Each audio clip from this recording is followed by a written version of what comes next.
All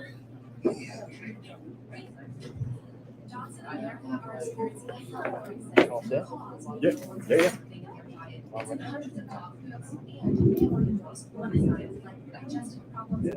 Got a couple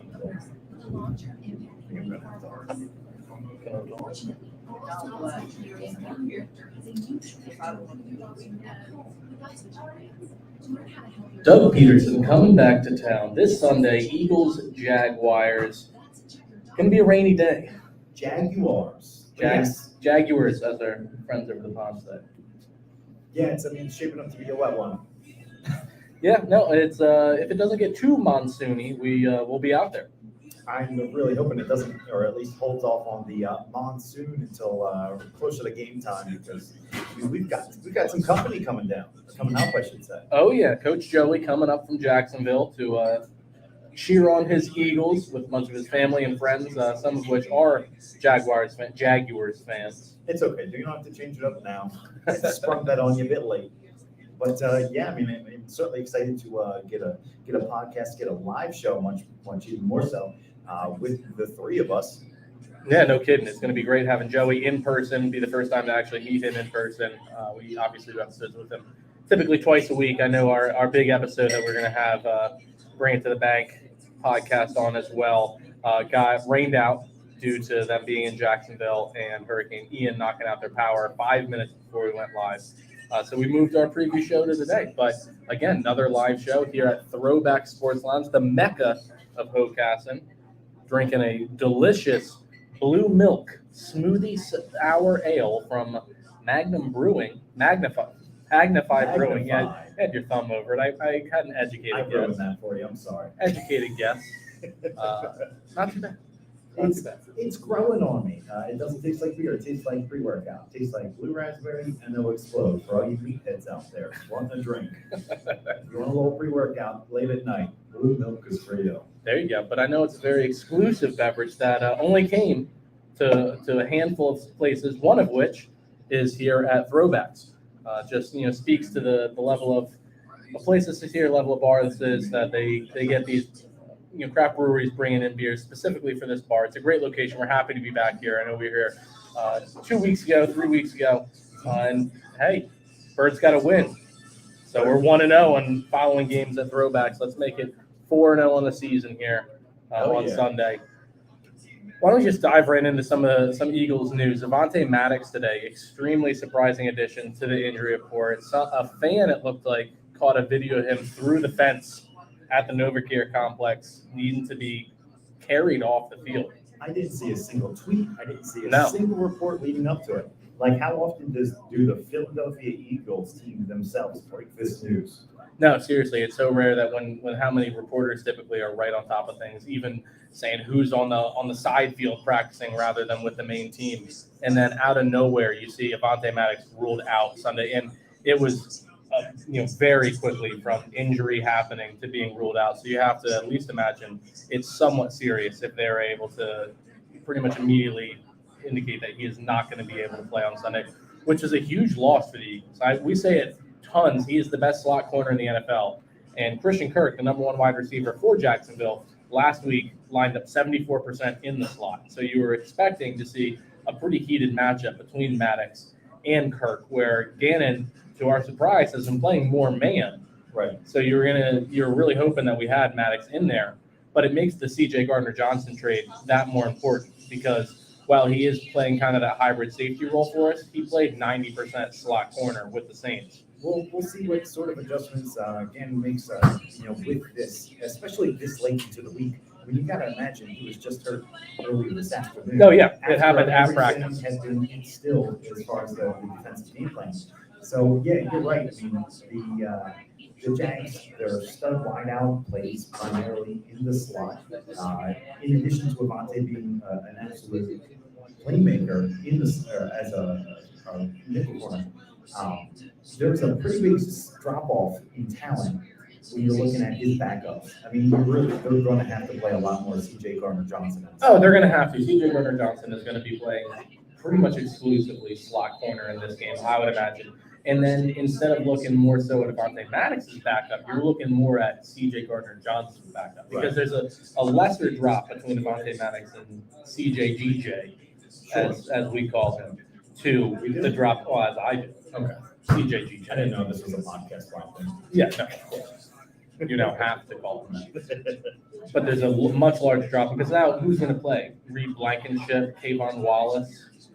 You would imagine it's going to be Tavon with his third year in the league. He's been in the system for a while, a full season under Gannon's defense last year, even though, like we said, Gannon is running what seems to be a different defense in the past couple of weeks, but he's been with the team for a little bit. He has the potential. We haven't seen it yet on the field, but he was drafted. He had a good college career. I would say his career as an Eagle so far has been incredibly lackluster. I mean, all reports throughout all of training camp seemed to be he looked absolutely lost. Yeah, I'm worried. A lot of people were a little bit surprised that he actually made the 53. They thought he was for sure going to be a practice squad guy, or maybe picked up by another team that was very weak at that position. But we were and are pretty weak at that position, and he was able to stay.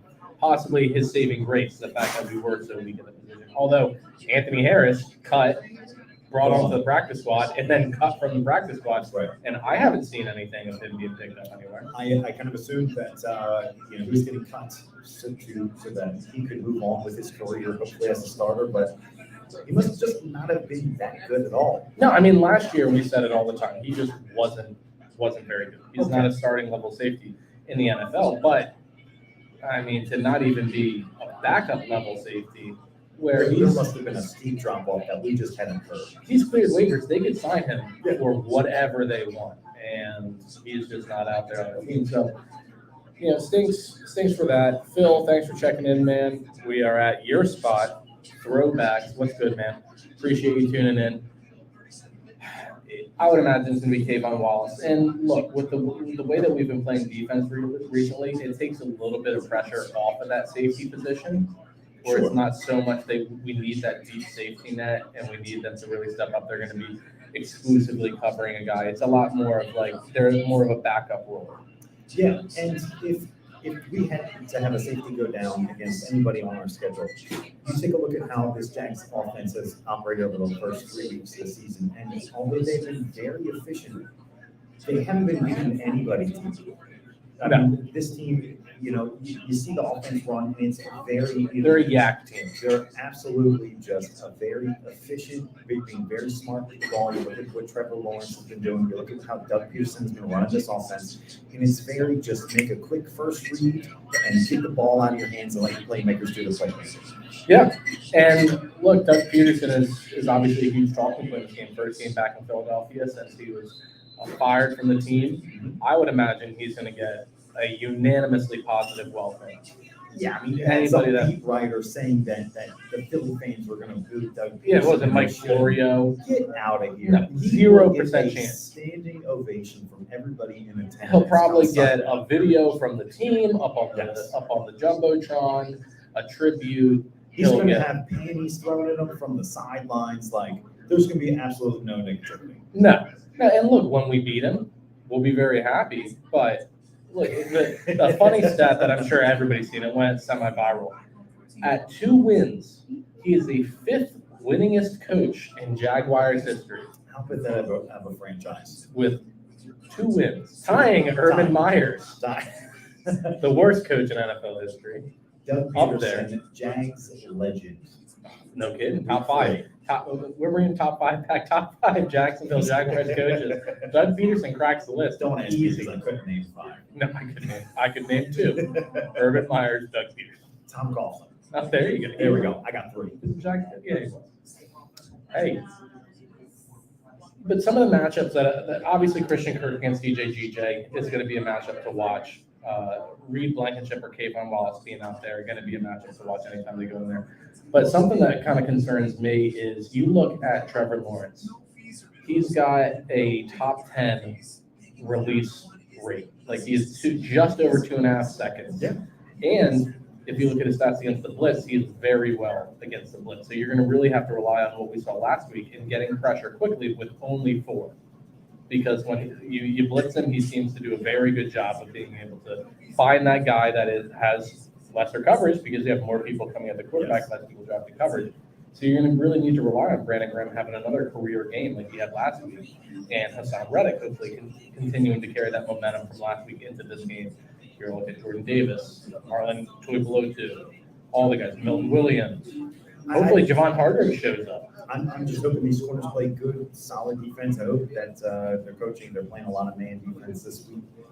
Not a whole lot of room off the ball, kind of coming up to that line of scrimmage and making Trevor Lawrence take a second to figure out exactly who's got. You need to get him off his spot. Even if you don't get home, you need to get him moving because you're going to be able to, with the corners that we have, you're going to be able to make him make mistakes. If Trevor Lawrence beats you with his legs, that's fine.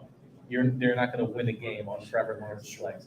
And we have two of the top four cornerbacks with the least passer rating when targeting them, and obviously Darius Slay and James Bradbury. So if they continue to play man coverage, which I would imagine John Cannon will continue to do, it's going to be a tough day. You're going to be looking a lot at those slot passes, and then that might be where that safety comes into play, where we're obviously going to be missing Avonte Maddox, where Chauncey Gardner-Johnson could be back in coverage because he's going to be looking in that middle of the field where you have that over-the-top help. But hey, TJ Edwards, Kazir White have been playing phenomenal all year. I expect them to make some plays. I expect them to drop back in coverage a fair amount. When you're not blitzing, I'm going to expect them to be on the tight end, to be back up for that slot receiver for Christian Kirk. And I expect them to make some plays. Yeah, and you certainly hope so. I mean, you're hoping that last week's performance, the 9 sacks going up against the Commanders and Carson Wentz, wasn't just a fluke. You're hoping this was the start of something a lot better because we saw these first 2 weeks that team was not getting pressure with their front four. No, not at all. You got one sack at the very end of the Vikings game. It was just kind of a fluke thing. The one sack they got in week 1 was only because Jared Goff dropped the snap, or else it wouldn't have been a sack at all. And so really you're looking at 1, maybe 2 real sacks that they got outside of that Commanders game.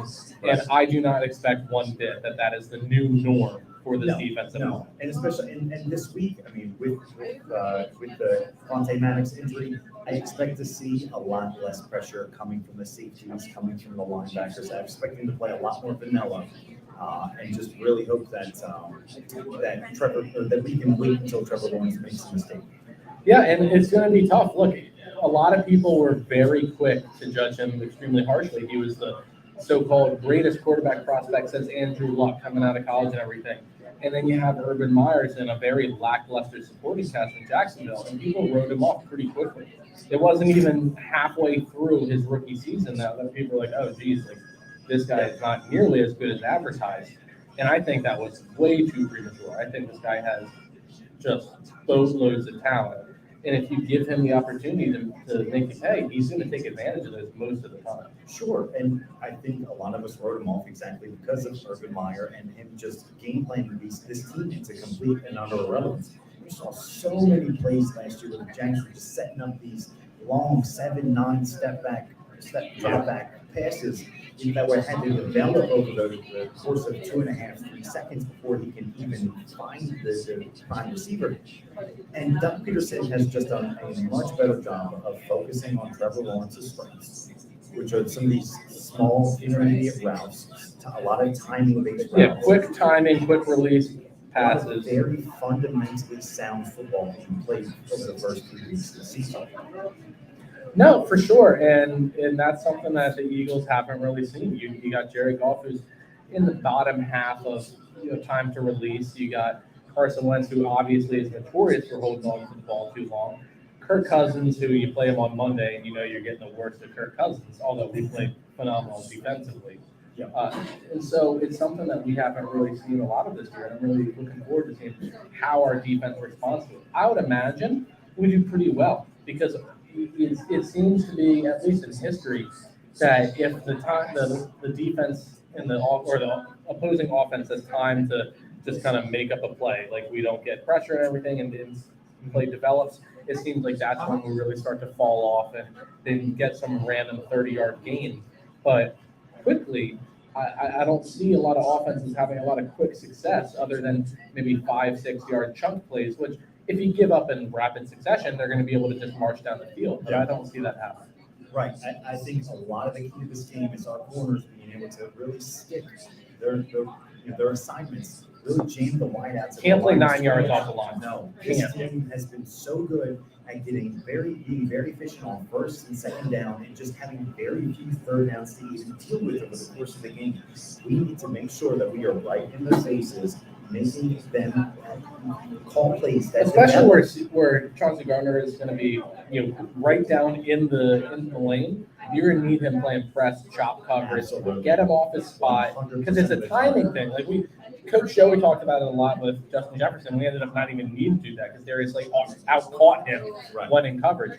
But Christian Kirk and this Jaguars offense, when it's such timing, such quick release, you need to knock them off their spot, knock that route off a little bit, because look, when you're not going to be able to go to your first read, if that's who Darius Slay is on, who most likely is going to be locked up, you're kind of relying on, okay, in the back of my mind, I know he should be here. I'm going to give a very quick peek, and boom, I'm going to release the ball. And if he's even 3 feet off that spot, that's a huge area of miss where you can have Chauncey Gardner, you can have even TJ Edwards back in coverage, Kaiser White, who's a great coverage linebacker, is going to be able to make them pay with that.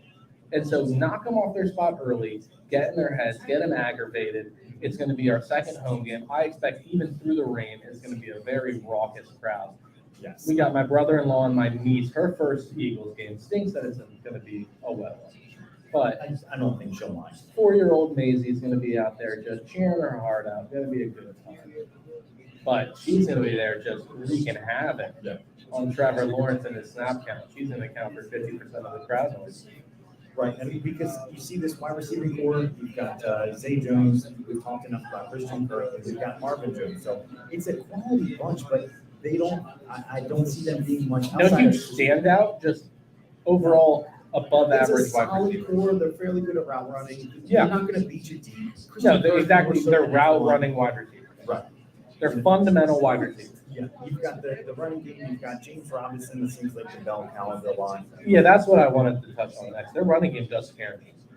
Really? James Robinson is a very good I runner. think they've been doing an excellent job of getting to the second level. James Robinson's averaging about 4.5 yards a carry. So he hasn't really. Every game he's busted off at least a 30-yard run. And then he has 5 more runs that he's only averaging 2 yards a carry. I don't know, man. Travis Etienne, they trained him all offseason to be more of like a pass-catching wide out. He's not going to be getting a ton of carry. It seems like we seem to struggle against the running back that catches the ball in the backfield. You saw that a lot early in the season. Obviously, we held the Vikings to next to nothing. Yeah, that was just a 1-week thing. I do believe that our linebackers are incredibly good at pursuit and coverage, especially when it comes to most of these running backs. Travis Etienne, a very talented back. I just haven't seen it yet, him coming out for that injury from last year. And I certainly hope it's not this week. Sure. I wouldn't think it I'd would be be. surprised if it was. Yes, but I do expect him to improve. Like, he's not bad right now, but I do expect him to improve to being a very good running back. I still think it was a terrible draft pick. James Robinson is a top 15 running back in the NFL easily. Some may argue in that 10 to 12 area. I'm not going to get to the numbers. He's a very good running back, and he's still very young.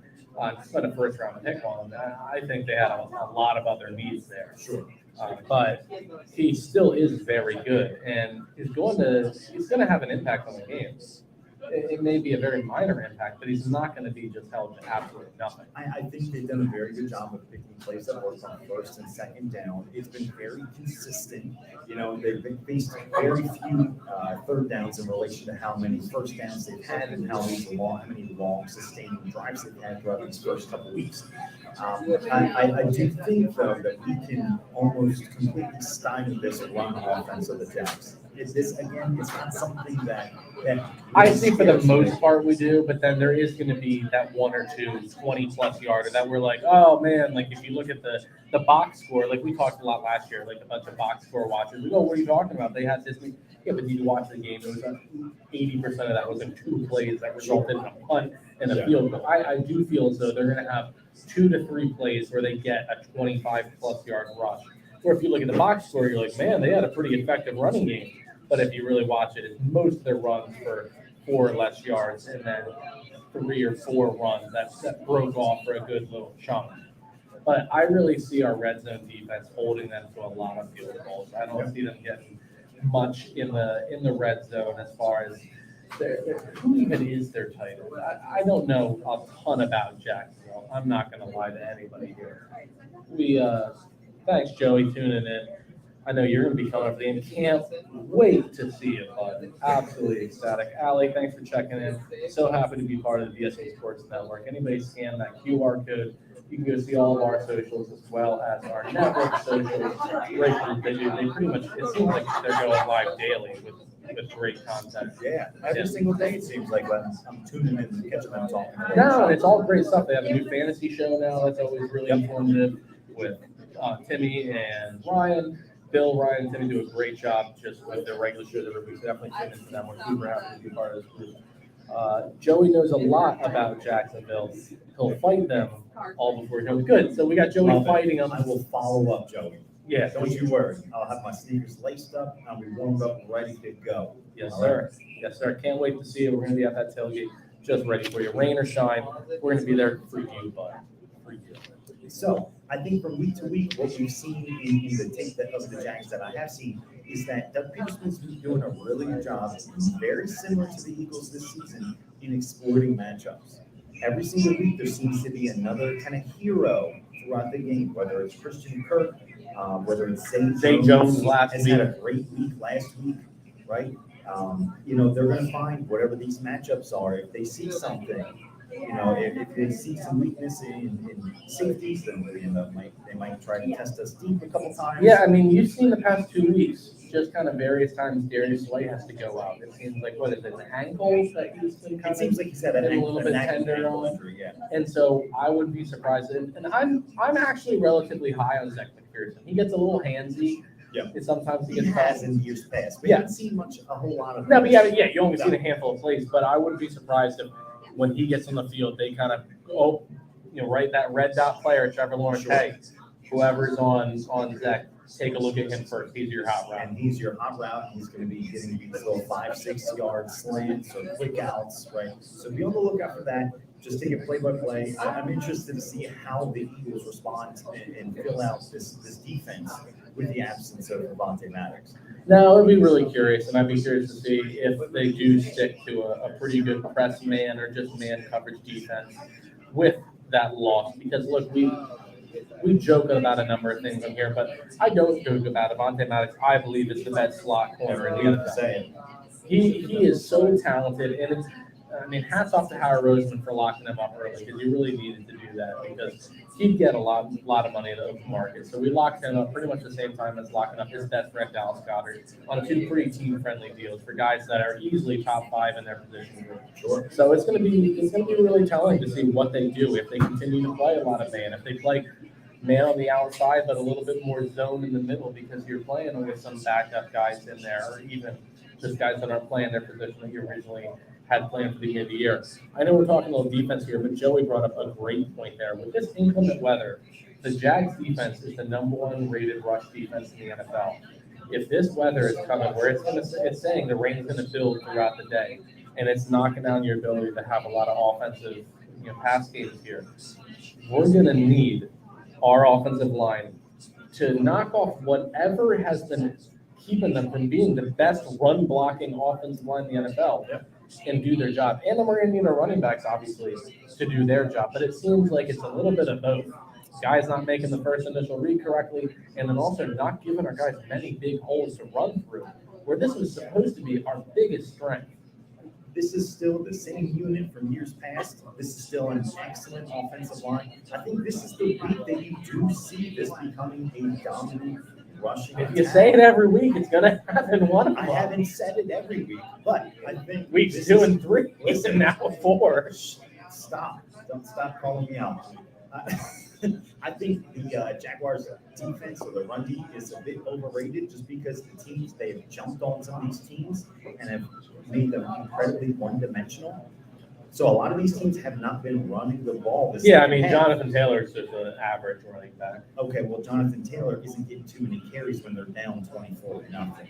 No, that's fair. That's fair as well. No, they're not running halfback dives down 3 scores, right? So I think this is the week that you see the Eagles gash this Jaguars defense. I think it's a good front. I do think it's a good front. I think their linebacking core is young and it's very talented, but I don't think this defensive line is the absolute giant killers that they're making them out to be on all these different. No, but have we faced any giant killer defensive line so far this season? No. Yeah, and we haven't run effectively against any of them. So really, other than maybe the weather being the only thing, this will be the week that we come in. I don't see our running backs being able to do much more. This is being done any other week. I do see Jalen Hurts having more of a week one kind of game. I see him being very effective in the run game. I hope it's not to a fault to where you're seeing a lot of quarterbacks being injured. I know we're having a doctor on next week to talk a little bit about Tua. Obviously, prayers up to Tua. Hope that they give him the time that he needs. We'll get into that more. Can't have that happen to Hurts. You need to kind of keep him in check with not letting him run 19 times a game. But that's going to happen if they don't run it effectively with their running backs. Well, if the Jaguars defense plays a lot of blitzes, has a lot of 6-7 man fronts, then that's exactly if that's what the defense is going to give them. Hurts is going to check down almost every single time. An audible to a running play where he's going to end up scrambling eventually. And if that's the defense, what the defense is going to give them, that's how he's going to burn the Jags. In this nasty weather, though, I just hope he's not trying any of those crazy cuts because he is quick. But you get your foot just stuck in the mud, you try to make one cut the wrong direction. I believe in Jalen's ankles. I'm worried about his knees. His hands? Knees. His knees. Yeah. I believe in his knees. All right. That's a 600-pound squatter. Okay. Yeah, I mean, hey, His knees are good. good knees. All right. He's got good knees. He's got good knees. He got good knees. All right, I'll take it. We do have to touch on the run cover. We're talking about the downgrade of Avonte Maddox. How about Trey Sermon getting his first? One would imagine he's going to be brought up and getting his first start. Obviously not starting, but his first game time action as a Philadelphia Eagle. Look, you're shrugging your shoulders. Before he got released, the Eagles had tried to make a trade for him, and just they weren't able to find the right compensation. And a lot of people were extremely high on him. He was a rookie last season, was he not? And people were pretty high on him. And I get it. If you can't run in San Francisco, you probably can't run anywhere, as them being one of the run heaviest teams in the NFL. But the guy still obviously got to have talent. He was drafted and had a lot of people very high on him for a reason. I don't expect him to get more than 5 touches. So that was going to be my first retort. Was an over-under. Okay, over-under 3.5 carries for Trey Sermon. No, he's getting the over because we're gonna be running out clock in the fourth quarter. Okay, over/under 11 rushing yards. Oh, way over. No way. Yeah, I'll place a bet right now. He'll have a rush longer than 11 yards. One rush. You tell me what. All right, $25 to the charity. $25 to the charity of your choice. Trey Sermon's longest rush over 11 yards. All right, you're on. All right. You're on. I think he's going to have 2 rushes for 8 yards. Is there a stipulation he has to have at least 1 rush? He needs to have at least 1 rushing attempt. Look, Ryan here saying Trey Sermon's a good fit in Philly. We'll see. He hasn't fit in yet. He hasn't played got yet. the game yet. He clearly can't be that great of a fit. And then obviously Ryan checking in, touching on the safety position. Tavon Wallace is the sure thing going to be the starter here, with CJ going to be dropping down the slot. So Reed Blankenship, there's no chance they're putting Reed Blankenship back there. I know. Do we know for sure that CJ Garner-Johnson is going to be playing in the slot all game? Oh, I do. Do you? I feel somewhat confident in that. That would be the sensible take. I don't know that. I just was hoping that had been confirmed or we had heard from somebody. Look, all I know is I'm 1 week away from having a lot of faith in Jonathan Gannon. 1 week I'm away. 1 week away. He shut down this Jags I'm very offense. neutral. I'm right. I'm in. Okay. I think this is a team that does a very good job of scripting those first 15, 20 plays. We're going to see how the defense responds. And more, I think this is the week that we're going to have to really see this team make some quality adjustments at halftime in order to come away with the win. Yeah, you don't think it's going to be a 24 points in the first half? I don't think 4 consecutive weeks? No, I think this is the lucky week that we are stymied from getting 24 points in a half. Well, you know what? If we've got to stop at one point, that's fine. 24 points and a half is pretty impressive. Obviously, very impressive considering it's the first time the Eagles have ever done it in franchise history. Not even Super Bowl era, franchise history. So, you know what? 3 in a row, I'll take it. We'll get into score predictions at the end. We're having some listeners here at Throwback 25 points in the first half. That'd be an interesting score. How would that work? That would be 1 2 touchdown field and goals. 6 field goals. Got the safety. And, yeah, we'll toss a safety in there. There you go. A plus 2-point conversion. Yeah. You never know. All right. So, sticking with the offense here, you touched on it early in the year. You expected to see some very high moments of Devonte Smith, and then some very just, he has a normal game, targeted a handful of times. I don't foresee, especially with this weather, him going on that tear that he had last week and having just a massive game. It's not a lack of talent, it's more of a lack of situation. I see a guy of A.J. Brown and Dallas Goedert really feasting in this weather, and more of those intermediate crossing routes. Don't see a whole lot of deep bombs. Love the fact that we took how many deep shots we took last game. It seems like every fourth play we were passing the ball 30 yards or more. Love that. Don't see that being the case here unless they want to pull kind of the game plan that we were at in the divisional game against the Falcons and said, you know what? Crappy weather. Our guys are faster than their guys. Let's try and get a penalty. We're not even throwing it in the hopes of getting a reception. We're throwing it in the hopes of getting a grab. We'll have to wait and see exactly how this weather turns out. To go back to the Jacksonville defense, they have one quality starting corner in Tyson Campbell. The rest of that secondary is very beatable. Very middling. Very middling. All right. We'll see how much this weather meddles in the offensive game plan. You know about it. I see this defense being pretty conservative.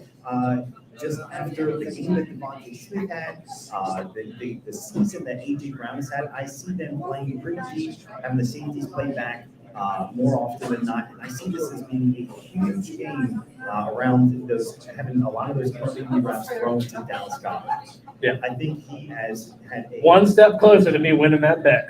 listen, we'll take it for a game or two here and there. Just long term, it would make sense. 800 plus yards. It would Book make it. sense. I know he's only on pace for 1,600 yards this season. It's Ah, something.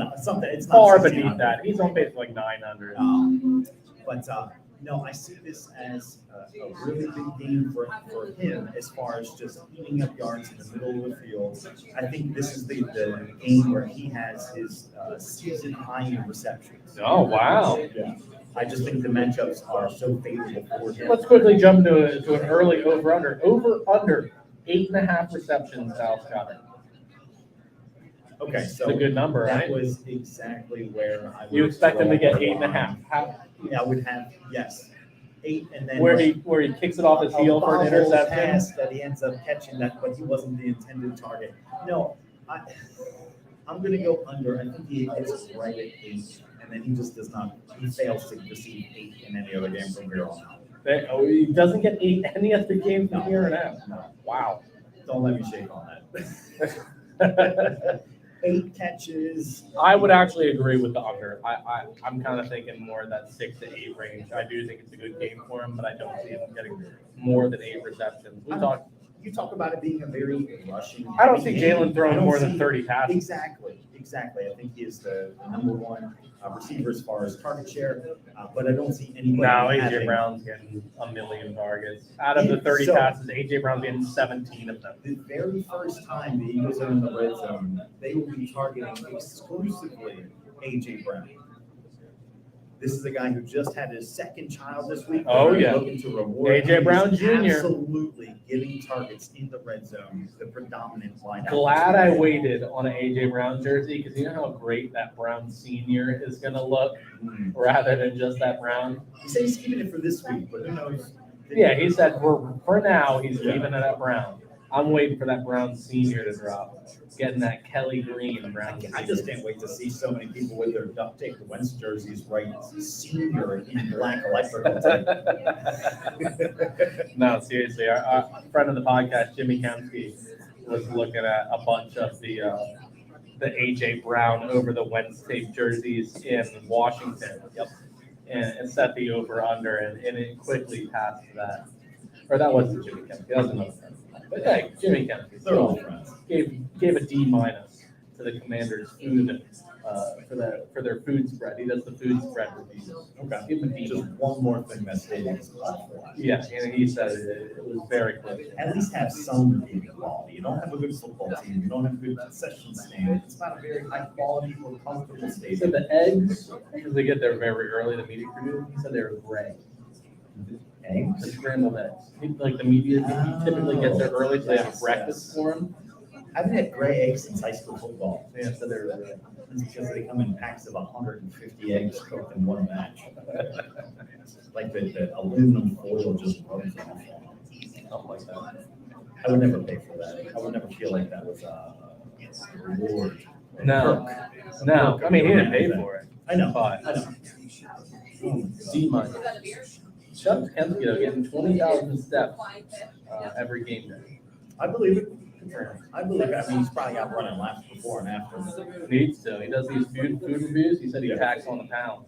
So this year, his goal is to hit a 20-bagger every game. Well, hell, I mean, we've been telling Stott to come on in and get some personal training. Come on, Jimmy. Yeah. Come on, Jimmy.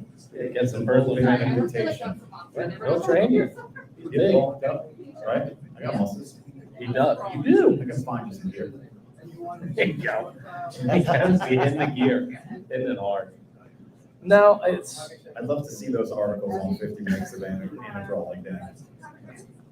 Those 10 reasons why each team is a dumpster fire would be so good. Oh man, those stick figures would be popping. Yes. Yeah, they're Big arms and tiny nuts. There must be steroids in macaroni. Anyway. But you're touching on Dallas Goedert and the day he's going to have. We're talking about Jalen Hurts. Shout out to Jalen Hurts, NFC Offensive Player of the Month. Yes. Of the Absolutely. month. NFC MVP candidate. Oh, yeah. Right now, he's what? He's third. Actually, in NFL, he's third. He is third highest odds right now from Vegas. If you were to place money right now on who'd win MVP, Jalen Hurts is the third highest betting odds. Yeah, absolutely. What? What a complete change in narrative. Where out of training camp, every report was, man, the defense looks great, but boy, does the offense look We lost. said it out there. ourselves. Even after that opening practice, we thought. Yeah, the just offense top looked the terrible. Yes. Jalen Hurts looked bad. Offense looked bad. The only bright spot we were talking about was A.J. Brown Sr. Yes. At the time, A.J. Brown. We thought 3 games in, the guy was going to have 40 receptions, or at least, passes thrown to him. And I think they were just trying to pull the wool over our eyes, not giving any team anything to look at, because that open practice was dreadful. And we've Yeah, it seen was. come The forward MVP of since the then. open practice isn't even in the NFL right now, and Reed's in it. Yeah, absolutely. Absolutely. I mean, you saw all that was, him doing his absolute best to make the team. Just wasn't enough.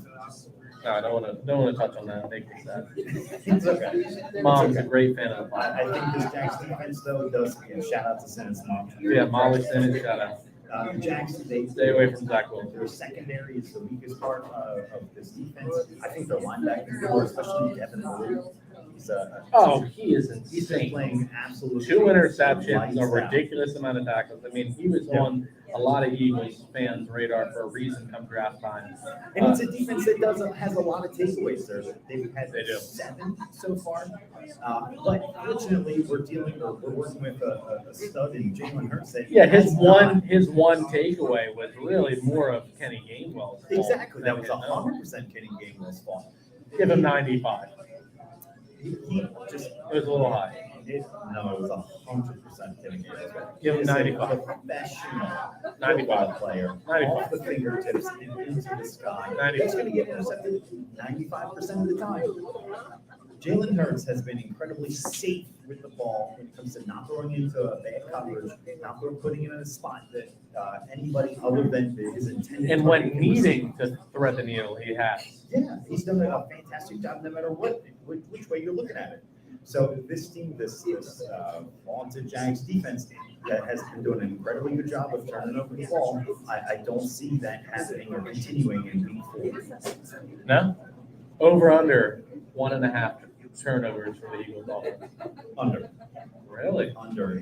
One Over is, under a half. If it was a half, then that's a much more palatable bet for me. You know, it's impossible to say if it's going to be 1 or none, but it ain't going to be 2. Wow. I'll take that all day. Over under 1.5 takeaways for the Eagles defense. I would probably say under as well. Yeah, I it's think gonna be this is going to be a very low scoring, slow moving, moving game. very very sustained drives. Right, each possession is taken up 6, 7, 8 minutes a clock. You know, a very old school football game. Nothing wrong with that. No, I mean listen, Gotta happen. It's a rainy day. Bring it on. Yeah. I'm Wish it all would for snow. Wish it would snow. Wish it And bring Shady back. Right to score. So let's talk about some of our breakout candidates. Let's start with you on defense. Who's the guy that you want to keep an eye on as you see him having a pretty major impact in this game? You know, I'm going to go with kind of a chalk answer with somebody we've already spoke about at length already. I'm going with C.J. Garner-Johnson. You know, just to see exactly where this Need him to. We need him to, but I'm really interested to see really how this team replaces Avonte Maddox. Because I don't know that it's going to be just straight swapping C.J. Garner-Johnson for him in any sort of package that he would have naturally been in. I think there's the drop in talent we have going down to a Tavon Wallace. They're going to want to hide that as best as they can. Yeah. They're not going to plainly put him back there. And we talked about Zach McPherson. The fact that he, in his history, college in his 1 year, has been a little bit more handsy. He's more of that press guy. Sure. You might see him play a little bit of snaps in there. Not obviously not as a starter. No, but to give he's going to CJ play that more than in weeks past. Oh, of course. Yeah. To give CJ that ability to play that hybrid safety, Malcolm Jenkins kind of role. Right. I see them relying on him a bit more than Tavon Wallace, and them trying to, set up the defense to avoid any sort of mismatches along that side of the ball. No, I think it's a great pick. I think it's like you said, it's a good chalk answer. It's something that everybody needs to keep a very close eye on. He's got to play very well. Right. My answer is going to be kind of in the same area of the field that's going to be covered, but I see Kaiser White having a big game. Okay. He's been great all season, and I see this being his just wow game. Are there any particular matchups or something that the Jags offense tries to do that really keys in on Kaiser? Again, I'm going to need to look up who their tight end is, but I guarantee the fact that I don't know off the top of my head is going to play a major role in Kaiser White being lined up against him. Trevor Lawrence has had a lot of these fast little dink and dunk passes, especially into the slot. I'm looking it up right now. Right? Tight So end. a lot of the read and react to these outside linebackers is going to have a heavy influence on the game, right? Whether it's pass breakups, tipped balls, stuff of that nature, I'm assuming they're going to be rushing the passer. I knew it was Evan Engram. Okay. Evan Engram's their tight end one. He sucks. Yeah, I wouldn't expect a big deal from him in any event. No, but I do expect him to get some targets, and I expect that to be just snuffed out from Kaiser White. I see a lot of Kaiser White on the tight ends, even though he's more of a smaller size linebacker, shifty, great in coverage, makes some good open field tackles. I don't care. He's going to be right on Evan Engram. He's going to be offering backup to Christian Kirk for C.J. Garner-Johnson, for Zach McPherson. Yeah. I see him having 12 tackles on the game, and if you gave me plus 400 odds on him having an interception, I'd put money on that. Interesting. An interception. Yeah. I think this game is going to be. I think plus 400 is right about where he should be. I think they're going to try to get Christian Kirk open any opportunity they can. Because he's going to be running around in different parts of the formation. Oh, yeah, he's been a deep guy a lot in Arizona. I wouldn't be surprised even in this inclement weather to see him streaking down the sideline or even up the middle. Right. Especially if, like you said, with Doug Peterson really doing a good job of finding those mismatches. Yeah. You get a play where Tavon Wallace is out there Well, deep. really, whoever Tavon Wallace is lined up against. Yeah. Yeah. But you see Tavon Wallace out there in general, you put Christian Kirk in more of a go route scenario than those yard after the catch kind of I plays. think on passing downs, we will see a lot of motion to try to move people around, try to see what kind of defense we're running as far as the Eagles go. And I see a lot of whoever Tavon Wallace happens to be lined up against. And hey, maybe we should have named him as our breakout. Who knows? Maybe he comes in and says, hey, you know what? F you. If he's out there more than 50% of snaps, That was going to be one of my damn over-unders. good game. That was Okay. going to be one of my over-unders. 50% of the snaps for Tavon Wallace. I think he probably just supersedes that. I think he does just a few more than that. I think Zach McPherson ends up playing 40-some-odd% of the snaps, and then they just kind of make up and everybody rotates a little bit along those lines. No, that's fair. How about your offensive breakout player? We talked about a lot of players with Trey Sermon getting 11 yards. He's not my your breakout kid. player. No, of course not. Of course not. Nobody on this running It's a team. good football name. It's a good Yeah, football good name. Trey football Sermon. name. Good football. Yeah. Beats Eagles training camp crispy tart, or even like we already touched on Anthony Harris. That's not a football Boston name. Scott. It does. Boston Scott is somebody that hands me my pastries at the brew pub.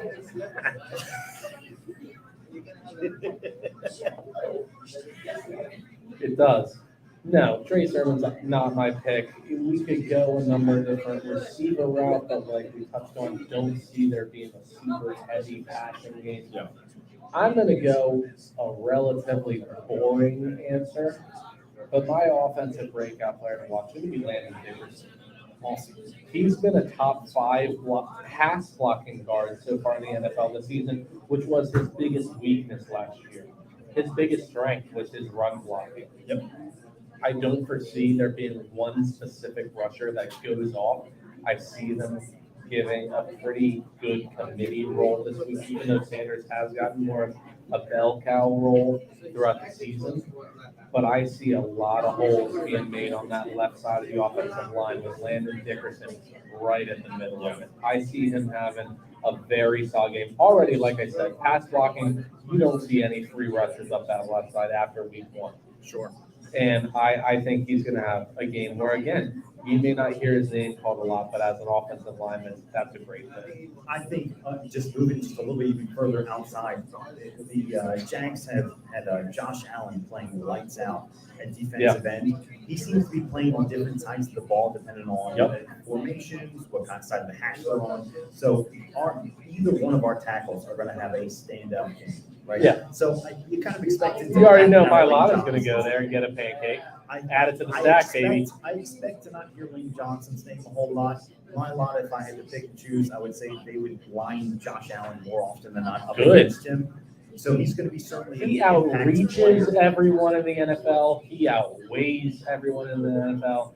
He outplays most of the people in the NFL. And he's going to need to this week. Now, he had a great game last week. Absolutely. We all saw the clip where he was passing off coverage beautifully because the Commanders were trying to do a lot of very creative things on the defensive line. And against a lot of teams, it would have been pretty successful. But the Eagles' offensive line, they are in their true form right now. And Mailata was the epitome of that, just dropping coverage off to one of his best friends on the team, Landon Dickerson, and picking up that guy that was just in that stunt kind of running around the edge and sometimes laying them on their ass. Sure. No, I love it. I love to see him establish himself as one of the absolute premier tackles in the game. And he's going to have to do it against somebody that's been playing excellent ball in his first 3 weeks. Now, I'm going to take a step back and I'm going to tell you the exact game plan that I think the Eagles are going to try damn hard to keep up throughout the game. Okay? I have them seeing obviously a lot of run because of the weather, but mixing in some play action, longer passes. Hey, I like that. Not short loop. Like that a lot. I think in the first quarter, you're going to see the play action go to either A.J. Brown or Devonte Smith, right? Probably one of both, if not more. And I think they're going to use that to either continue to fuel the run or a lot of intermediate passes to Dallas Goedert. So that is why, as I mentioned earlier, or we spoke about it earlier, I think my impact player on offense has to be Dallas Goedert. Big Dallas Goedert guy. So I love it. I know I'm kind of stunning some people that have been more kind of listening to the podcast. I know I have not been as high. I just think that between the game conditions and the personnel, I think this is his week to break out. Beautiful. That or Miles Sanders ends up being the Finally getting your Miles Listen, Sanders. either Dallas Goedert ends with 8 receptions for 110 yards and a touchdown, or we finally see Miles Sanders break the 100-yard rushing mark. If the run game is staying and is sticking and is working, then obviously we would continue forward with that.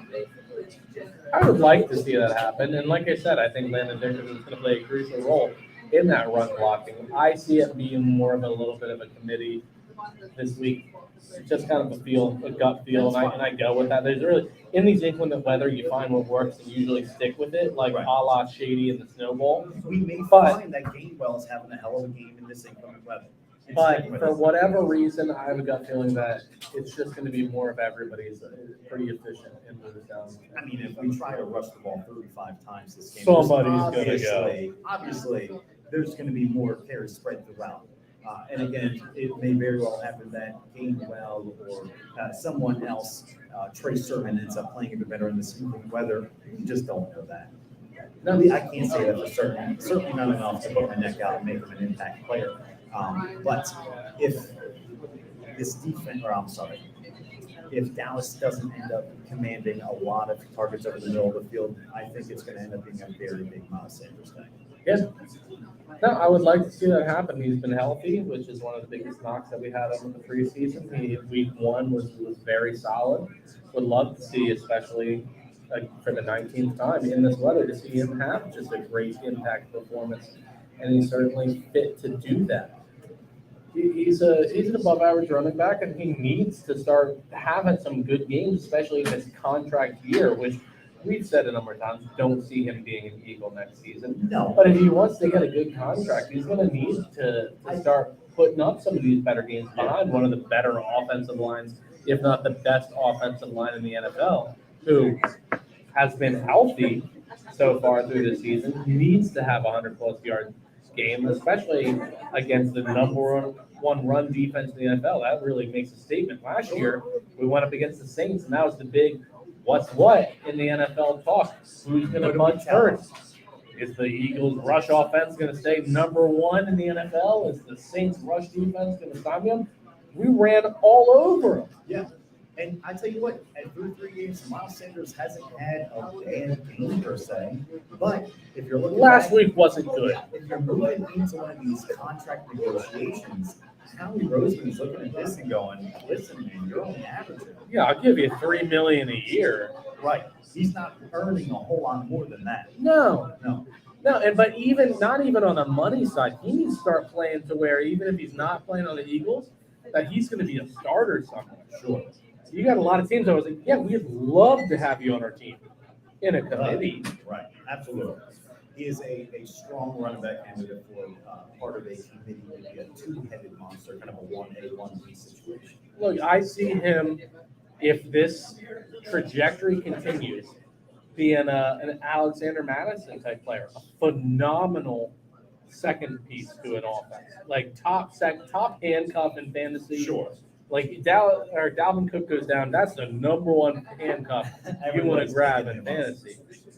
If Miles Sanders' trajectory stays true, it's going to be something like that. And I need him and the Eagles need him to break out of that. His rookie season, did we all not think, man, we got our running back? Yeah, we're sitting there going, okay, so who's really more talented, him or Saquon? Yeah. Right? Oh, yeah. I mean, not that I ever believed Saquon's more rookie talented season than was Saquon, great, but the second and third season was terrible. And we're like, man, maybe he was kind of holding Sanders back a little bit. Right. But since then, he had almost 60 receptions his rookie year. Since then, he hasn't been diddly No. in the Not even pass a catching third game. thought.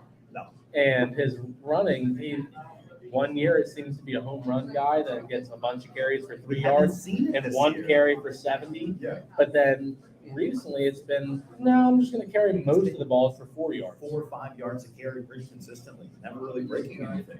No. Okay, I got an over-under. Oh, beautiful. I was going to ask you one. Miles Sanders, over-under, 71 rushing yards. Over. Over. That was a very strong over. Over. This If is he really gave, gonna be a if he gave me rushing game. 95, I'd really think about it.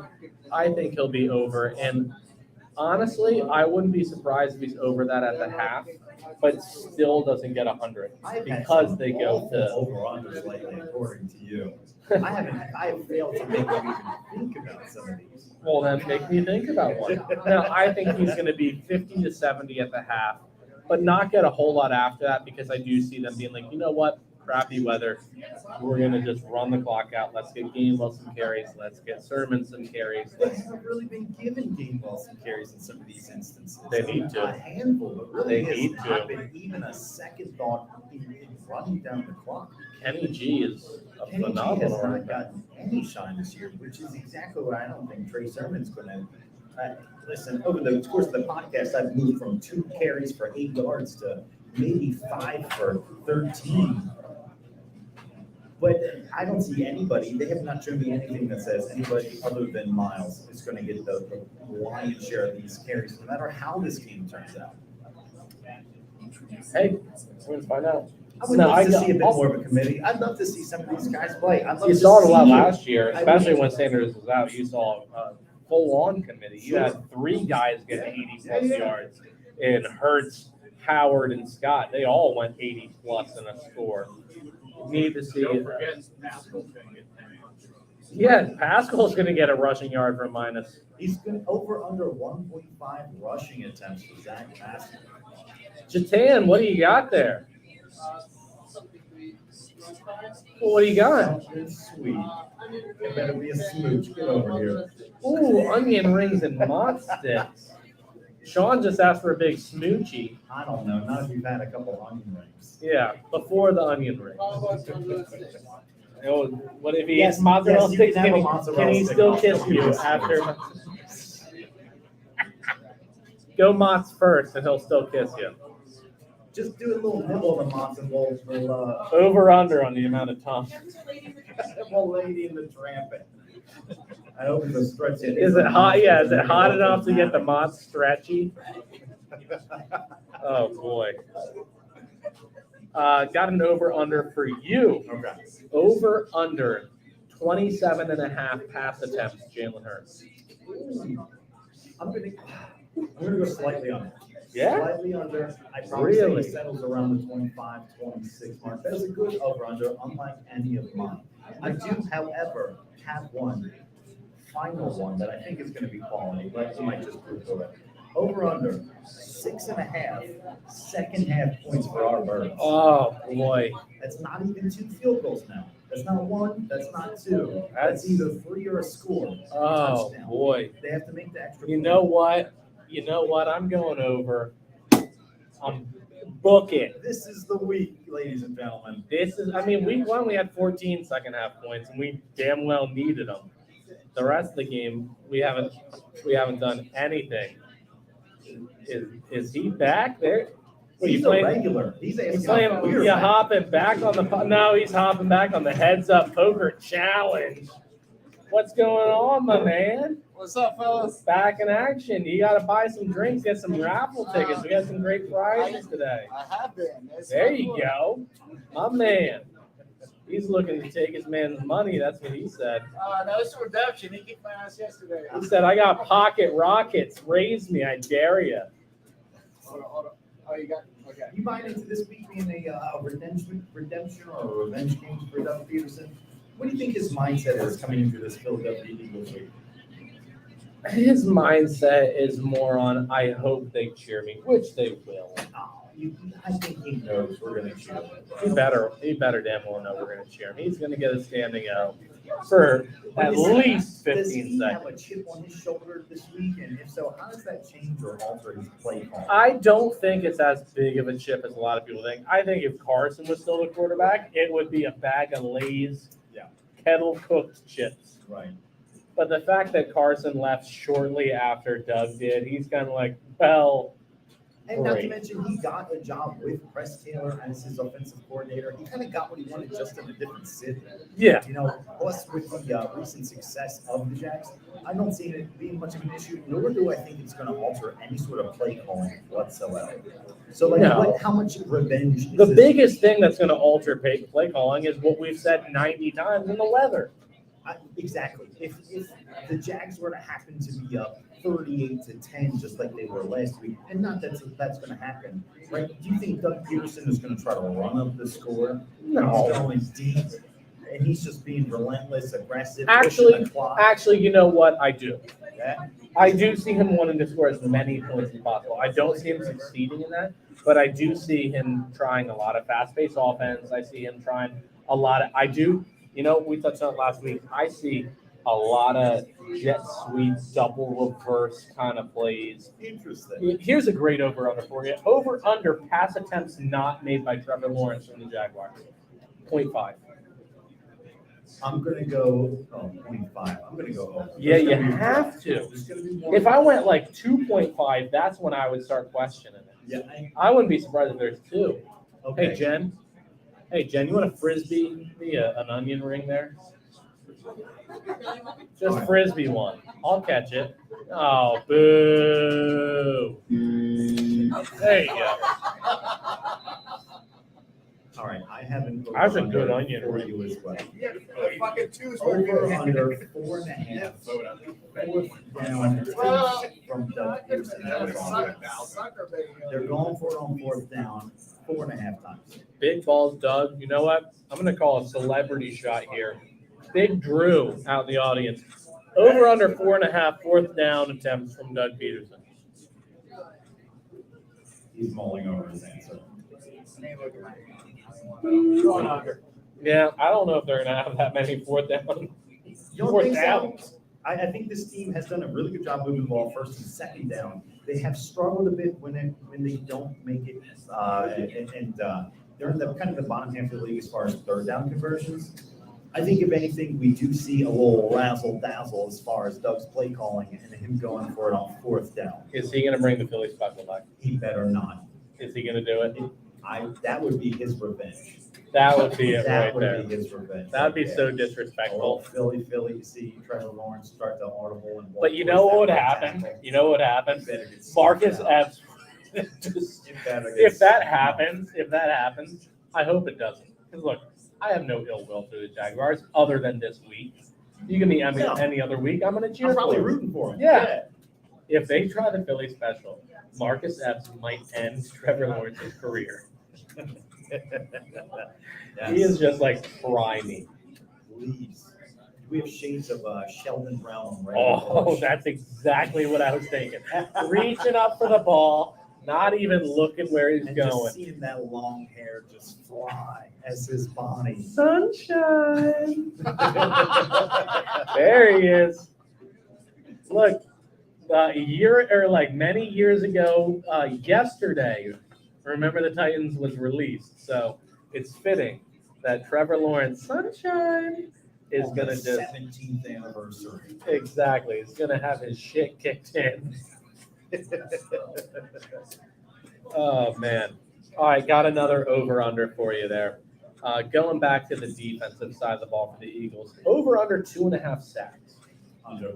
Yeah, I think this Jags team has done a pretty good job of protecting Trevor. Like we mentioned earlier in the pod, he does an excellent job of getting the ball out quickly, often to his very first read. And this is a team that, unless it's gone against the Commanders and Carson Wentz specifically, has struggled to get to the quarterback.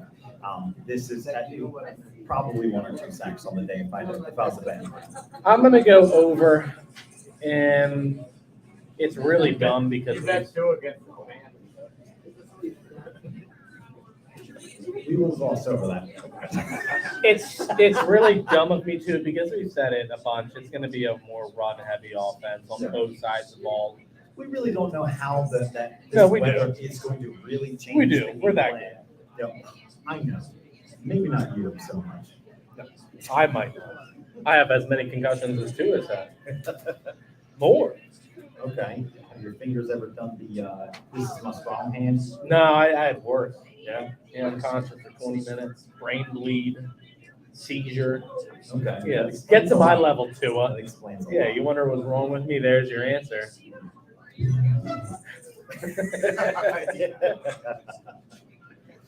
So step up, Tua. I still played hockey after that.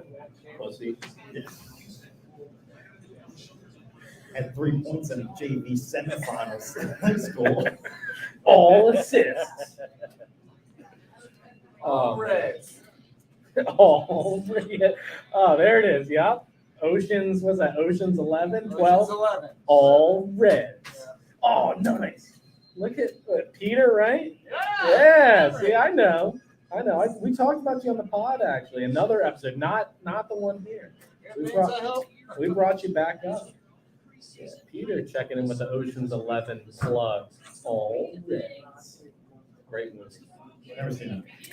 I just tuned out that entire segment. Really? You need to see Oceans 11, 12, and 13. You can avoid Oceans 8, Yeah, I'll probably pass. but 11 I'll through definitely 13 pass on are Ocean's 8. no. I've passed on all the two ones too. Oceans 11 through 13 are great. I'll believe you. I'll take your word for it. We'll watch them. Yeah. Rainy day. Invite Tomorrow. me over to the house. Tomorrow. Rainy day. All right. What's another? You got one more off the top of your head for me. Just I've got over under 2.5 passing touchdowns for Trevor Lawrence.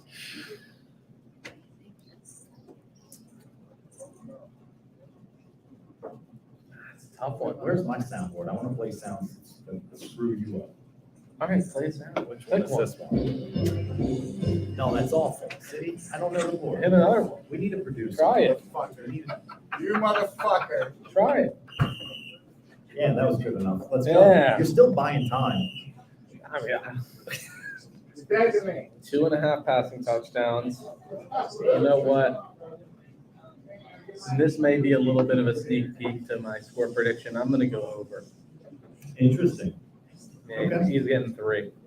Okay. I mean, I think that's a fairly safe bet to say. He's scored 3 touchdowns or 3 passing touchdowns, I believe, the last 2 games, or maybe even all 3. Not all 3. He doesn't have No, 9. he He had doesn't, he 3 doesn't have Redskins 9. He games. doesn't have 9 touchdowns on the year. No shot. I'll pull it up. He's on my dynasty league. Has he been on the bench? Started him 1 week. Benched him the We week got to he get should him have in the started. dynasty league. I mean, especially if that league is expected to be around another 5-6 years. Yeah, it's a super flex. 2 quarterback league. Let's see. Last week, How many years into your dynasty league are you? this is year 5, year 6. How many seasons did I make? 2. You should have made it longer. No, he had 2 passing touchdowns week 2, 1 passing touchdown week 1. He's going 1, 2, 3. I'm Trevor. Okay. 1, 2, 3. I'm going to say So this 3. is going to be an above average game. It's for going to be Trevor an above Lawrence. average game for him. We're not going to let that pattern won't continue. It will be 1, 2, 3, 4. The pattern ends now. So last over under I have for you there. It's going to stay on the offensive side of the ball. We're going to go on the Eagles side though. Much like my ad reads, I'm thinking of this literally right now. I'm making up an What can you come over-under up with on the spot? on the spot. I'm going to go A.J. Brown receptions, 5.5. I'm going to go above. Yeah? I'm going over. I don't see him getting quite the same, having the same impact as Dallas this week only. But I do see him scoring a touchdown, like I mentioned. And despite it being a relatively rushing heavy game, he still probably gets 6, maybe even 7 receptions on the day. All right. I'll take that. I'll 90 take as many as yards you and a want. score. Wow, 790 in a score. Yep, book it. 791. Book it. Yep. Like it. I like it. You know what? Nobody's listening. Other than Big Drew. Let's talk a little Phillies. You know what? I have damn well missed talking some Phillies. Can I just say just how cute this empty seat and this microphone has been? It's How true. not gonna It's have true. any OJ. glasses. And Hop in the White Glove Car Wash guest seat. You know what? No, Jatan, get your Indian ass over here. What I'm gonna talk about. Come on. Yeah, I can be there, but I don't know what. You're making me nervous with that music. What should I talk about? Here we go. We've got Jatan. We've got Jatan on the podcast for, as Drew said, Cricket Corner. Yeah, I think I can do that. I can talk about cricket. Yeah? Yeah. You can talk a little cricket? I can How many feet from the wickets to the border is it? What's it like It's not 200 feet? Something like that? No. 135? It's 23 yards. 23? That's not Yeah. far. Okay. Yeah. So It's not that far at all. How fast are they pitching this ball? Bowling. Bowling this ball. So the fastest bowlers are from Australia or Pakistan, and they bowl close to like 100 miles. Somewhere. No. Because they put their whole body. 100 miles an hour? Golly, that's moving. And that's 23 yards. That's moving. Yeah, but I'm talking the wickets to the edge, not he's No, not I was throwing it talking 23 about yards. the edge. That should be more than that. I was going to say, it's way more than 23 yards, Yeah, right? so we call it boundary. Wait, wicket to wicket is 23 yards? Yes. I thought it was way shorter than that. No, I think as far as I think it's 23 yards. But the boundary, it's like underneath it. I was going to say, it's got to be like close to 300 feet. Right. I mean, you got a Very big old, close to you got a baseball. kayak oar as a bat. Right. So yeah, it's pretty fast. And with that, the ball would And they've got a bounce. lot of English on it. Yeah, it'll bounce and it's gonna swing a lot. You know, that makes it interesting. Yeah, no, we watched a number of highlights at the dog park. Of Oh, yeah. some different Australian bowlers, and I mean, it's just landing 3 feet here, boom. Yep. And then those are spin bowlers. Now you have bowlers who don't bowl fast, but they spin a lot. Yeah, So has there been how has the game changed over the last couple of years? What have you seen over the last couple of seasons as far as innovation? Yeah, innovation. I would say a lot of technology nowadays. Plus, the game has reduced. So the format has reduced to nowadays they call it 2020, and the whole game lasts. no, it's 2022. No, the term is 2020. His eyesight. Yeah, so Okay. that's also true. But nowadays the format is what 3 hours, and you'll be done with the whole game. And there was time when you would play. Now we Days. we have that format too. You play for 5 days. It's called Test cricket. Now you One more have time? Test cricket. That's pretty good. Test format. You play it for 5 days. So you have all sort of things like a tea break or lunch break. You start in the morning, you finish in the evening. So for 5 days you play like that. It's also interesting to watch that kind of game when you just have to play. Yeah. And you need to be resilient enough to play for these many days. Sure. Yeah. And have to have some snacks out on there. Yeah, no kidding. Again, some orange slices out there. Sour gummy. Get some That's my snack of choice. sour gummy worms. So, So easy digesting, delicious. so fun fact. Fun fact. Fun fact with Japan. We need to get that segment on. We're gonna have to stop by twice a week. I would. So IPL, Indian Premier League, is I think next to IPL. It's now next to English Premier League. It's now English EPL. Premier League. So in terms of revenue and money making, so there are so many viewers out there, and US also has. Cricket has more viewers than hockey. We'll guarantee it. So not even close. Yeah, it's like second most popular sport now. Wow. After soccer. Because there's so many Indians out there watching the game, and a lot of, I would, Asian countries, they play cricket. Sure. Even US has its own national team. They're not very good. Like most of the people playing are from Asia and stuff, so they're just coming from there and playing Right, for right. US team. But it's picking up here, I would say. Good. Yeah. It's a fun sport. Yeah, when are you going to take us out to bowl? I practice at the dog park with you. Yeah, he's learning stuff. All right, Get to the Jatin. dog park. Yeah, got to come on down. My dogs don't play too nice with other dogs. I blame myself. It's all right. We do too. All right. Sunday, Eagles, Jags score prediction. Jatan, what's the final score? Who wins?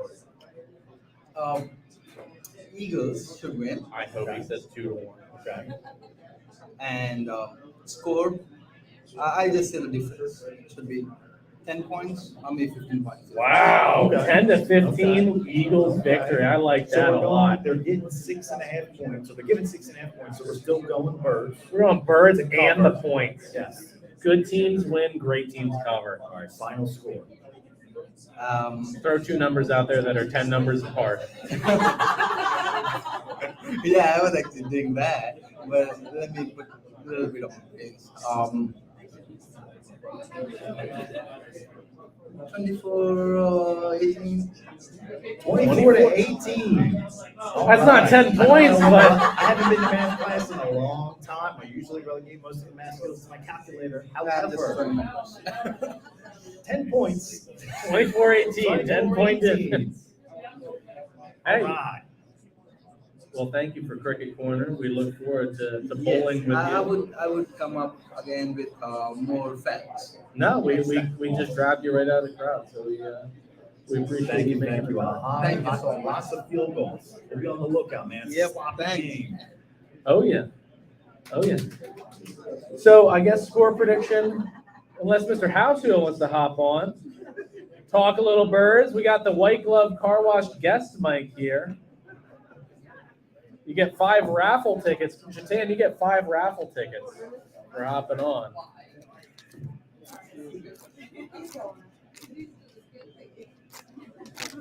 Thank you. Oh yeah. You hopping on? Talk a little birds? What do you want to do? Oh, you just sit on down. Welcome to the podcast. Well, thank you. We're kind of just talking anything and everything at this point. All right. We haven't gone officially into our score predictions yet, but once we're wrapping up with you, we would like your score prediction. But what's some of the matchups that you see being crucial in this game, especially with this weather? Forecast looks pretty grim. A lot of rain on the forecast. Yes, but I like our offensive line. I think Yeah. how they play will be important, and I expect them to play well. I picked Landon Dickerson actually as my offensive player to watch this game because I think he's had a great season so far. Actually, pass blocking, which wasn't his strength, his rookie season, and I think he's going to go right back to his strength, which is typically run blocking. So I'm right with you. I think the offensive And they line lot is of gonna too. be- So Oh yeah. it just allows Hurts to be who he needs to be. It gives him time to be comfortable, find the passes, and then when it's time to run, he can run. So Yeah, and I touched on it earlier. I think this is going to be a game more similar to Week 1. Not as many rushing attempts, but it's going to be a Jalen Hurts rush-heavy kind of game. We both said under 27 passing attempts for Jalen Hurts is what we deem to be most We likely. put an over-under on his rushing attempts. Give me a number. 12.5. 12.5. That, you know what? The past 2 you've given him is solid. are these intentional rushes? Or? No, overall, he runs past the line of scrimmage with no intention of pass after the play blows up or designed or anything. Yeah, design Covers runs it all. and scrambles. 12.5. I'm going to go just under. He's going to pass the line of scrimmage just under 12 times Okay. as the ball I carries. think I'll go over actually. You're going to go over 12.5, 13 plus times. It wouldn't surprise me at all. One of the amazing statistics is how not just how often he's run, but how many yards he gets beyond the line of scrimmage, beyond the initial hit. I think he's in the top 10 of all players in yards after the initial hit. Yards after contact. Yeah, yards after No, contact. he's incredibly. And for a quarterback, that's amazing. Oh, Everyone else in that list are running backs. Oh yeah, no, it's nuts. You got him and Lamar Jackson, and then a bunch of running. Lamar, right? But it's crazy. We actually touched on. I was like, I hope if it's a super soggy, muddy field, he has these moves that just breaks defenders' ankles. I'm hoping he doesn't break his own. Sean here, obviously, does plenty of working out himself, says that his knees and ankles are His knees are fine. good. Knees are good. He squats 600 plus. Knees are fine. It's all in the hips. All in the hips. It's all in He's the got hips. good hips, all right? Top quality. Did you hips. talk about Peterson's welcome back and what kind of reception he's going to get? We both think full standing ovation, tribute video, the whole nine. He, I fully expect him he to deserves get. it. They have a statue Oh, of him fully. outside. For He the- says He says he's never seen he the says he's statue. never seen it. Do we believe that? That's probably true. Before Reggie White passed away, I was able to take him up to the NovaCare Center. He had never seen his picture up there. Wow. So we took Reggie in, and it's a 2-story tall picture of Reggie. So I have a picture of my house with Reggie and me in front of that. Oh, that's We then ran into Vi Sikahema. And Vi's like, oh, they have a picture of me too, Reggie. Like, what? Yeah. So we went down the hall and they opened up this janitor closet. There's an and 8 by 10. a little picture of Vi Sikahema in the janitor closet. So if Vi's listening, I just called him out. Oh, that's great. Oh, that's incredible. No, I think they'll, welcome Peterson back. He deserves it. He also, started Jalen on this run. I mean, he was involved in drafting him. Of course, they had a terrible season that year, but he ended up playing the last 4 games of Yeah. the season. And that Saints game really kind of propelled him into like, okay, there's something here. That Saints game changed a lot of people's mind from, there's a potential he could develop into a low-end starter. So they were like, wow, Wait a there second. really might People be wanted something to convert him here. to a running back, right? Oh So my gosh. they were ready he to was give up all- on him prematurely. Yeah, he was all over the field in that Saints game, and that propelled him to be like, you know what, let's see if he can do that repeatedly. Yeah. And he's done that, especially with his legs. And then this year, man, has he shut a ton of people up with his passing ability. He's averaging 323 yards passing yards a game. Unbelievable so far. He works so hard. Oh, yeah. So it is very clear he's working on his game. Unlike some other great athletes who just don't progress because they don't work at it, he's clearly working hard. And his touch is better. It helps to have great receivers. They put the receivers around him, but he's finding them. So No, I mean, have you seen the movie Hustle, the Adam Sandler Netflix movie? No, No. I can't say I have. It's a fine movie. I enjoyed it a little bit more because obviously it's Philadelphia-based, has a bunch of Philadelphia athletes and all. But he had a line in there where he was like, nothing beats obsession. He's like, I am obsessed with this game. And Jalen Hurts is obsessed with just improving himself. You love to root for a guy like that. Oh, yeah. In his eyes, it'll never be enough. And look, you listen to his post-game speeches, and he's a relatively mild-mannered guy. Like, great in the press conference, speaks very well, but it's usually not riling him up, going crazy. In these post-game speeches, he's like, look, we all know how difficult it is to win in this league, but we haven't even scratched what we're capable of. We were playing so sloppy out there. Like, he is never like, oh, you know what? We did good enough. He's always looking. You can meet 24 points. We should have gotten 44. We should have gotten 54. Yeah. And you love that. And not to harp on the past, but after last week's game, you saw Carson Wentz go up to the podium and say, oh, that mistake, that one's on me. I got to be better. For the, 28th time in a row? And it's great that he says it, but until No, he it does was great better. the first time, and then he does absolutely nothing to fix it from one week to the next. So you just go, shut the hell up. he got no protection. Oh, man. There's a great He's picture also of him. put no work into his game. What is it, for the 9 last sacks, 4 10 sacks? seasons. 9 sacks. It could have been 19 sacks.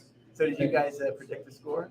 Not yet. Yeah. Not yet. We're saving that for a little bit. I want to get your quick opinion on out of the blue. We touched on it very early. Avonte Maddox, out of the blue, ruled out for Sunday. Right. They said he has a relatively severe ankle injury. Reports are he was carted off the practice field. Couldn't walk. I don't know. I On the just third heard that power. he was injured and wouldn't be playing. I heard a number of reports that it was a relatively severe ankle injury to where he was carted off of the practice field. We touched on, we expect C.J. Gardner-Johnson to fill a lot of those slot corner roles since when he was with the Saints, he played 90% slot. But we do see Zach McPherson filling in for a fair amount of that and allowing C.J. to play more of that hybrid safety role that he's been playing all year. Do you see that being with Doug Peterson usually really watching out for mismatches? Do you see them kind of finding the times and picking and choosing when they take their shots to when we have a Tavon Wallace, a Zach McPherson, a undrafted Reed Blankenship out there, to where Doug Peterson, through this inclement weather, is going to be trying to say, now we go for it. Oh yeah, he's gonna have to. He's a very poor smart coach. He'd be a poor coach if he didn't do that, right? Yeah. And Trevor wants to air it out, so we'll see. Yeah, 6'6" Trevor Lawrence. The guy's He obviously, looks the part. yeah, he does. Sunshine. And Other he's than got- his he's got hair. the hair. The part. Other than his hair, he look. I mean, he does not look the. My daughter Abby played against his wife in college. Wow. She was a soccer player. They played Division II soccer down in South Carolina. Abby played in North Carolina, and so Belmont Abby she played against her. Wow. I think she even played in the Charlotte Eagles too, a travel club team down in Charlotte. At least one of her teammates did. There you go. My uncle used to coach the Charlotte Eagles. That's right. Yeah. I knew that. So my daughter played on the women's team. Oh, that's Charlotte incredible. Eagles, but she played at Belmont Abbey outside of Charlotte, and forget is it Anderson College? It's some school in South Carolina that played against them. Yep. Wow. So No, I mean Trevor Lawrence. she picked a school that was close to Clemson, so Oh yeah. she couldn't play at Clemson. They're top 10 D1 school, but she picked a school close by, and they ended Not up a bad getting choice. married. Yeah. Not a bad choice. Beautiful area. I nearly went to Coastal Carolina myself. There you go. Yeah, beautiful campus. Beautiful campus. A lot of flip flops there. A lot of rain today, though. Yeah. Oh man. So score prediction. What do you got? They're given 6.5 points. So far, we've had a couple score predictions of. They 24 said- to 18. They said 10 and then gave a 6-point difference. Well, that's because it's 24 to 18 is a 10-point deficit, Jay. We're not going to harp on this anymore. I'm going Eagles 35-17. 35-17. No. Are they going to continue their streak of 24 points in the first half? Yeah, they'll get the majority of the points in the first half. Oh, Then they will take 11 they will in the second. they will take their foot off the accelerator again, which they shouldn't do, but they do. Hey. 3 field goals and a safety in the second. I'll take I'll take that. I'll take any form or a random. Nah, you know what? It's going to be one of those. They're lined up in the neutral zone on the point after, and they're like, you know what? We'll take a 2-point attempt from the one. Okay. One of those situations. Okay. So They take I'm on the advantage. record, out in the ether, 35-17. 35-17. Go More Birds. than doubling. That's an ass whooping. I love it. I love it. I absolutely love it. I think a beer just materialized. That is for you. That is for From- you. These. I like this place. Oh, exactly. These also are for you. Coming on the pod, 5 raffle tickets to today's raffle. Excellent. You hold on to those. I've already won. There you go. Thanks, guys. Thank Oh, you. yeah. Thank you. Bicycle. I know. That's a name I haven't heard of. Gotta have him back on talking a little Reggie White, the minister of defense. Wait to see him for the end. Peter, before you put that dollar in, we got to get you back in the seat. You were a fan favorite. Financial advisor, Peter. My grandmother loved you. I work for a bank, but not a finance. Oh, and He was a software engineer. software. Yeah, see? He I knew. do do software. You guys are good, man. I'm impressed. I forgot your name though. Peter. He literally just said that to I you're dead to remembered me. your job. You're dead to I me. remembered your job. I didn't remember your name. Hey, I forgot the job. I remember the name. You remember the job. He forgot the name. It all pieces Together, together. we sort of remember you. That's why you're a good duo. Hey, Our powers combined. you take the form of. One. Oh no, our banner. Oh. Whoops. Anyway, it's not gonna stay. It's all right. All It's all right, right. we ready to give our final predictions for the evening? You know what? We need to give our score predictions. You're right. Oh, would you? We got the CEO, general manager, owner of White Glove Car Wash stepping into the White Glove guest seat. They used to be a round of applause, but you know what? They are the best. Be sure to head on over to White Glove Car Wash for all your car washing needs. We've got Drew in the guest seat. You've heard everything we've had to say. I'm just going to turn the mic over to you. What are your thoughts? I'm sitting over there. I gotta wait for a cricket corner and Yeah. everybody else. Finally just had to jump in the seat myself. It's about time. We're glad to have you. Well, we wanted the seat to get warm for you. Hey, I will tell a quick bicycle Emma story involved with a Wicklow car wash. My big Wicklow customer, my partner was at our Maple Shade location. And a guy was arguing with my partner, and I threatened to kick the guy's ass. Vi's got your back, guys. He definitely, he had Kenny's back, that's for sure. And you know, a little outside of football, but how stupid looking are Washington's, the Nationals uniforms? I mean, they're certainly atrocious, just like their entire baseball team. They're a double-A team. They're absolutely. WHS with pink flowers. I don't get it. I don't get it. We didn't actually end up going. No, we into talked Philly about talk. going into the We Philly. flirted about it. We flirted it. And I went on the under with Dougie going for it on fourth down, because I figured that Lori's son's college buddy won't have the radio saying, well, the computer says you gotta go for it on this down. He didn't travel with them to Jacksonville. Yeah, he's still with No, me. he's still with the Birds. They've still been one of the top teams on ball for it on fourth down. The Eagles. Yeah, Yeah. I think that was a WB thing. So far this season, though, I think the times they've done it have been appropriate. Yeah, Like, I haven't been like, what are you doing? Also, I mean, since he kind of spearheaded it a couple of years ago, you know, we're going on 5 years from now. It's just become a lot more commonplace to go for it on fourth down, especially when you're kind of around that concept you're going to punt to a field goal range. No, exactly. Yeah, I mean, you're on the 45, your defense is Playing well. You know, you got a couple why extra not? points to you know, cushion. Go for it. I like it. I like it. Any other thoughts on the game? Player to watch, breakout candidates? Well, you know, the Zach Pascal getting 100 yards on the ground, you know, after that wonderful attempt he had last year. I blame the play call more than that. Yeah. In that play, if you had somebody that had some experience running the ball, could have planted his foot and cut in, you'd have walked right in. It just Oh, yeah. seems like this entire organization is just awful at Jets. Yeah, When's the last time this organization was able to appropriately, like, come through with any sort of Jets race? When? long time. Right. Sean Jackson, the first time we had him. I'm trying to think of some of those Chip Kelly years. Yeah. If we had anybody that could affect me, but it's been a long while. We wear green, we aim the Jets. No. Yeah. So what's the score prediction you got there? I will go